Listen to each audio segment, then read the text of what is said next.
আমার নেতা, আমার আদর্শ বঙ্গবন্ধু শেখ মুজিবুর রহমান কখনোই কাউকে খারাপ ভাষায়, উদ্ভট ভাষায় গালি দেওয়ার শিক্ষা সে দিয়ে যায় নাই। জননেত্রী শেখ হাসিনাও সেই শিক্ষাটা আমাদের দিয়ে গেছে।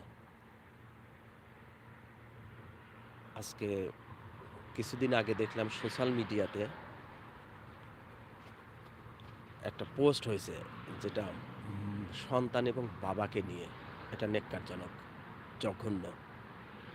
সে যেই হোক, সে জঘন্য কাজটা কেন করলো? কেন করতে পারলো কিভাবে?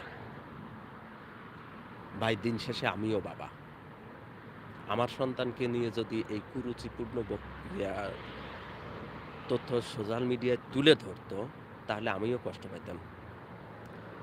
তো বিশেষ করে আমার আওয়ামী লীগের অঙ্গ সংগঠনের সকল স্থানীয় ব্যক্তি, সাপোর্টার সবাইকে একটাই রিকোয়েস্ট করি, কারো সন্তানকে নিয়ে আপনারা কুরুচিপূর্ণ বক্তব্য দিবেন না।